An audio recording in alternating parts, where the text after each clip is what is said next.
Hello everybody, in today's video I'm going to show you how to change language in Trezor Suite. Trezor Suite allows you to customize your experience including changing the interface language, and this is useful if you prefer using the app in a native language or want better understanding. While managing your crypto, the process is simple and only takes a few clicks inside the setting. And once changed, the entire interface, menus, buttons updates instantly. First, you need to launch your Trezor Suite on your device, and it will open with your Face ID or your password. And over here, what you can do is tap on the setting in the bottom right. Over here on the top, you can find there's an option for the preferences. Tap on the preferences there, and over here we can also find the language.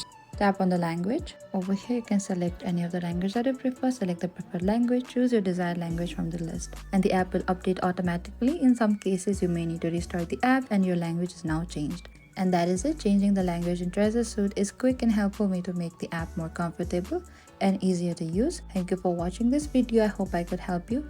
If you have any queries or confusion, please comment down below and we will reach out to you very soon.